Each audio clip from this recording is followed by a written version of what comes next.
नमस्कार दोस्तों, मैं अजय प्रकाश और आप देख रहे हैं जनज्वार। प्रधानमंत्री मोदी लगातार मणिपुर पर मौन हैं। उनका मौन तोड़ने के लिए वैसे तो एक गर्जना की ज़रूरत है जो विपक्ष कर नहीं पा रहा है, अन्यथा वह जरूर बोलते, लेकिन उन्हें एक स्मृति ईरानी जैसा नेता चाहिए बुलवाने के लिए।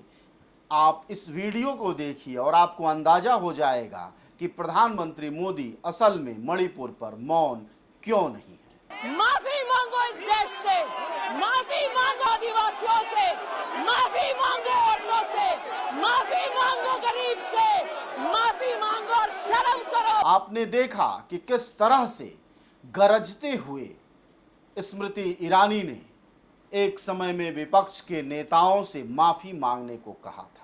यही गर्जना चाहिए प्रधानमंत्री मोदी को, लेकिन विपक्ष यह गर्जना नहीं दे पा रहा है। वह तो शालीनता के साथ लोकतांत्रिक मूल्यों को याद रखते हुए अपील कर रहा है प्रधानमंत्री से, हाथ जोड़कर कह रहा है कि प्रधानमंत्री सदन में आइए, राज्यसभा और लोकसभा की और दोनों सदनों में आकर बताइए कि आखिरकार मणिपुर में यह जो तांडव आपकी दोनों सरकारों की उपस्थिति में हुआ है उसका कारण क्या है।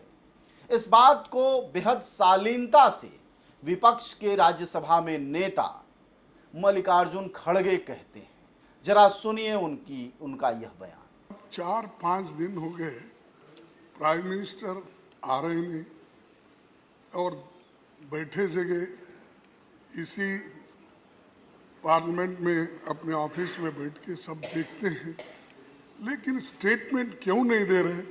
और उसके वजह से हम अपने विचार आपके सामने रखने के लिए और उनके सामने रखने के लिए सभी इंडिया तैयार है, पूरे भारत इंडिया के लोग तैयार है।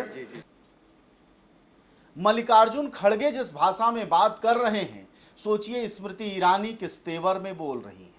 मसला जुबान के फिसलने का था, तब यह गुर्राहट, यह गरज, यह बरस तब थी। सिर्फ एक जुबान फिसल गई थी उस बंगाली मानुस की, और उसने पति की जगह पत्नी की जगह पति, पति की जगह पत्नी बोल दिया था। अब मणिपुर में जहां 140 से ज्यादा लाशें गिर चुकी हैं, 60,000 से ज्यादा लोग ऑफिशियल जानकारी में अपने घरों से बेघर हैं, और मुख्यमंत्री खुद कहते हैं कि जो आपने वीडियो देखा है मणिपुर की महिलाओं के निर्वस्त्र परेड का, ऐसे 100 से ज्यादा वीडियो वहां हैं। उस स्थिति में प्रधानमंत्री जब जवाब नहीं देते हैं तो आप समझिए विपक्ष कितना पीछे है। विपक्ष में असल वैसा नेता नहीं है जो प्रधानमंत्री को ऊर्जा से भर दे और जवाब निकाल लाए। ये इसलिए भी मैं कह रहा हूं कि जरा अब सभ्यता और शालीनता की अगली भाषा कांग्रेस के वरिष्ठ नेता के प्रेस कॉन्फ्रेंस की सुनिए, जो उन्होंने की और कहा कि असल में अविश्वास प्रस्ताव सरकार के खिलाफ क्यों लाया गया, और यह सिर्फ कांग्रेस नहीं लाई है बल्कि पूरा इंडिया जो गठबंधन है वह लेकर आया है। यह सुनिए। प्रधानमंत्री जी को दोनों सदनों के समक्ष आकर एक विस्तृत ब्यौरा देना चाहिए कि मणिपुर में जो परिस्थिति है वो इस मकाम पर क्यों पहुंची। ये सारे बयानात सुनने के बाद आपको नहीं लग रहा है कि आखिरकार प्रधानमंत्री की व्यस्तता कहां है? प्रधानमंत्री हमारे आज के दिन में कहां व्यस्त रहे?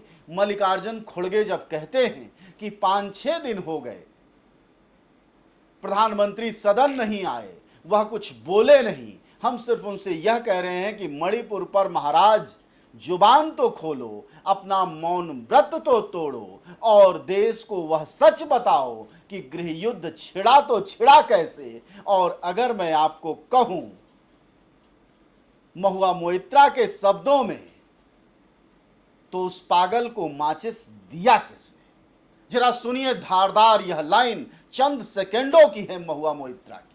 सवाल ये नहीं है कि बस्तियां किसने जलाई, सवाल यही है कि पागल के हाथ में माचिस किसने दी। This is a question that India needs to answer. Thank you very much. जय हिंद।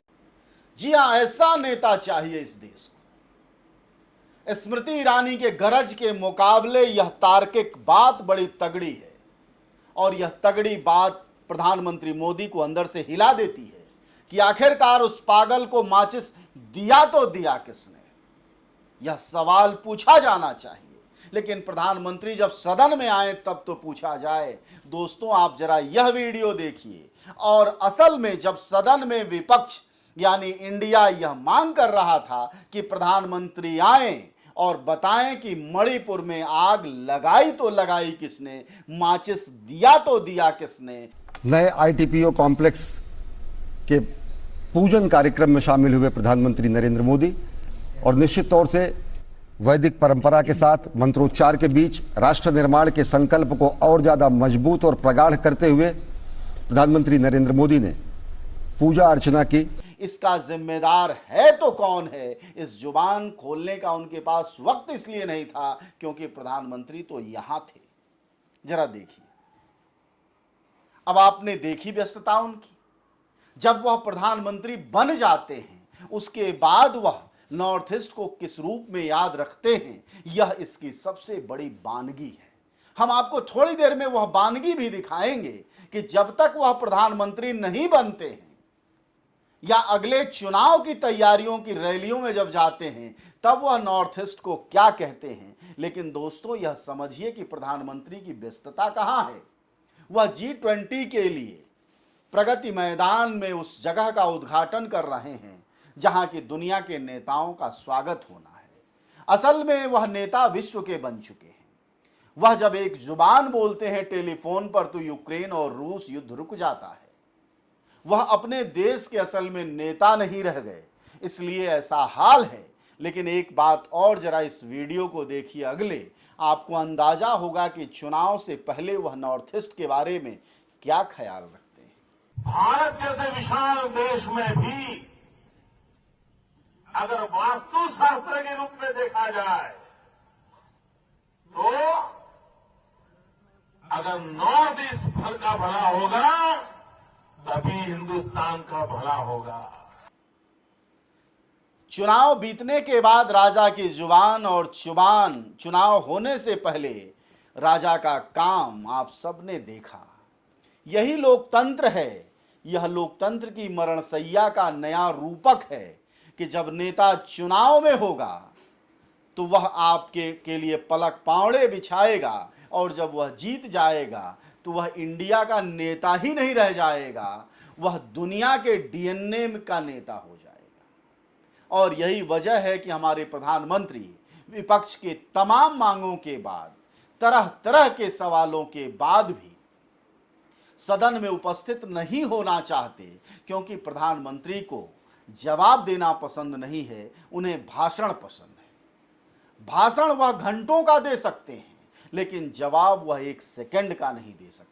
वह इन्होंने 9 साल में साबित किया है कि एक प्रधानमंत्री के बतौर अगर उनसे यह सवाल पूछ लिया जाए कि महामहिम मौन महाराज, आपके होते हुए यह डबल इंजन की सरकार में जो मणिपुर गृह युद्ध झेल रहा है, जो 2 जातियों के बीच आपने दुश्मनी बना दी है, आपने पूरे नॉर्थ ईस्ट को ज्वालामुखी का नया गोला बना दिया है, जिसमें अब असम, मिजोरम और नागालैंड भी धीरे धीरे शामिल होते दिख रहे हैं। थोड़े दिनों में पता चलेगा पश्चिम बंगाल और त्रिपुरा का भी साथ मिलने लगा है। आखिरकार इसका कारण में कौन है महाराज? आप सब जानते हैं कि जनज्वार का खर्च आपके जनसहयोग की बदौलत चलता है। आप भी जनसहयोग में शामिल हों और आज़ाद और स्वतंत्र पत्रकारिता को बनाए रखने के हमारे इस महाअभियान में शामिल हों।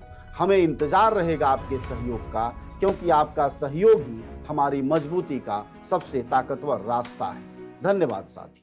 कौन खोलेगा? क्या आप नहीं जिम्मेदार हैं? क्या आपको मालूम ही नहीं कि धरती के भारत भूमंडल पर जीवों के भीतर पूर्वोत्तर की दिशा में क्या हो रहा है?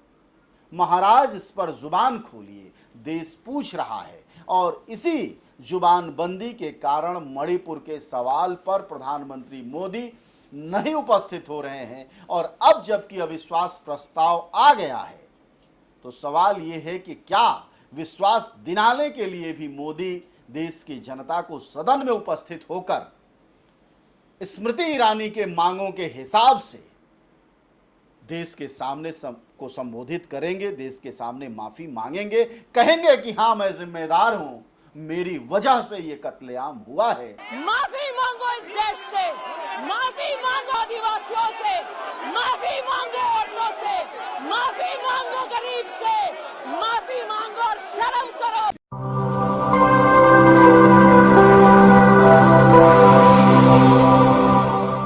जन ज्वार जनता की मीडिया।